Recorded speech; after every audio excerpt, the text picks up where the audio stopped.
Now joined by the man who built this whole roster and is going to coach this whole roster. He's doing everything this year. James Wade, first off, how are you? I'm doing well. Doing well. Yeah. That. Excited about the season. So. Well, let's talk about the season. Let's go back to free agency.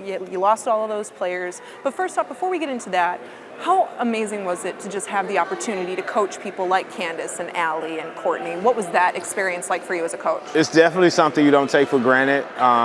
They were all great quality players and very intelligent, knew the game, a lot of experience. So it was great working with them. We were able to do some special things here while they were here. And, we wish them well in their next journey or adventure. And now we have to focus on what we have, and we're happy about it. Now you added, I don't know how many people, you got a big roster right now, like 10 some odd people on this team. What was that whole process like when you were going through free agency? You kind of already knew what holes you needed to fill, but what were some of the things that you were really looking for when you were scouting players to join? We were looking for, I think when you have your player that you sign, like a player like Ka, and you know that that's going to be the face of your franchise going forward, you try to find a roster that could complement, her qualities and the thing that she and the things that she likes to do and the way that she likes to play. And so that's the players we tried to find players that match her personality on the floor and off the floor. And I thought we did a good job of that. There are the 4 players returning in Kalia, Dana, Rebecca, and Ruthie. How have you seen them take on a leadership role within this team to help teach your system to so many new people on the team? Yeah, that's the thing. You players, they'll look to buy in if the vets buy in, and our players, our returning players are all bought in, and so when it's some things like our language or things that we do that players don't understand or they can't quite grasp this early, they're there to help them and kind of put everybody on the same page. So it's been really positive looking at them and seeing the way that they've all grown into leaders in different aspects of the game. You're in a duality role, GM, head coach. There's really not many of those left in the WNBA. What are some positives that you see in that role, and what are some things that you can see as a little bit of a struggle, or you're like, oh, I wish maybe I had a little bit more help? Last one standing. Last one standing. I'm the last one standing. That's right. I think, I don't really see any issues with it. I think you just have to have a passion for it. And I don't know if, the passion is there with it. I have a passion for being a GM. I have a passion for being a coach.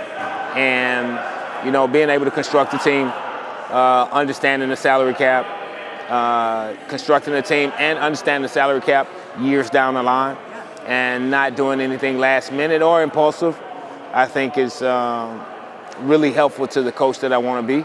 And also understanding the vision from both sides and kind of, negotiating with yourself is always a great thing. I think what your vision is, and so every move you make makes sense. And you don't have to persuade the coach, hey, this is what we need, and vice versa. The coach doesn't have to persuade the GM, hey, this is what I would like. So for me, it's okay. I have great assistants that kind of support the duality in my role. And, I trust them wholeheartedly. And, I have good consultants, and we just try to go from there.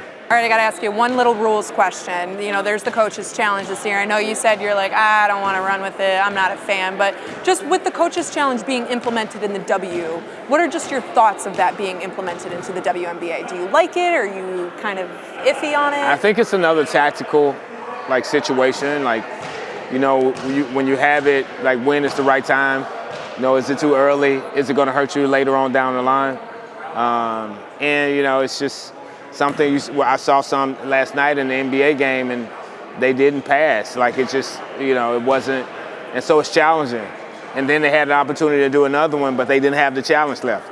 And so, it's very tactical. I'm not a fan, or am a fan. It's just there, and we'll adapt. You'll use it when you want to. I'll use it. I was going to use it in the exhibition game, in the first 30 seconds of the game, but they told us it wasn't available yet. So. Oh, okay. You got to wait till the regular season. I feel you. Yeah. And then every team's goal is to win and head for the championship. But what are some more finite, maybe more smaller goals that you really want to achieve with this team this year? I guess, it has nothing to do with results. It's more about how we play. So the finite goals is to really for us to play together and how we play together, defensively and offensively. I would really like to be one of the top defensive teams in the league, if not the best defensive team in the league, and kind of break the glass ceiling of you can't do that in the WNBA because it's so many games or because pro players don't play with that much energy. And so I wanna break those unwritten rules about that. We talked so much about free agency, but you also were a soccer fan and a soccer dad this offseason. Yeah. What was that like, seeing your son play and having that family time that you don't always get during the summer? It's really nice because me and my wife compete about who's his biggest fan. Who is the biggest Yeah, fan? I think I am. He's a special talent, and we had no idea. And so we're really going by what other people tell us because we don't really know the game that much, but we can see the passion in him. And so that's what makes it really special because we both were passionate about basketball, her being such a, great basketball player in her career. We've always been passionate about it. And so to see the same passion toward soccer for him has been something that's been, really special for us to kind of help him grow in. So it's cool. Now, my last question, we are on Marquee Sports Network, the home of your favorite baseball team, That's the right. Chicago Cubs. That is right. So first off, what do we think of the Cubs this year? Are they going to make a deep run? What's your prediction for the Cubs? I think they're going to make a deep run this year. World Series champs? Huh? World Series champs? I would put money on it. Okay. If I could bet, but I can't bet. So, yeah. If you had to choose a favorite player on this team right now, who would you choose? Ooh, man, that's on the Cubs, right? On the Cubs, not on your team. I don't know. That's tough. Yeah, I don't want to single anybody out. I don't know. How about a position? You have a favorite position that you enjoy in baseball? Favorite position that I enjoy? It's always shortstop. Okay, so we're a Dansby Swanson fan then? Of course we are, but I just don't want to say Swanson is my favorite player, but shortstop is where it's at. Okay, and then my last Cubs question. Who's then your favorite Cubs player of all time? It's got to be, I think it's everybody's when you say, of course, it's Sammy Sosa, right? Yeah, who wasn't back in the day? Legend for that team, absolutely. Yeah, for sure.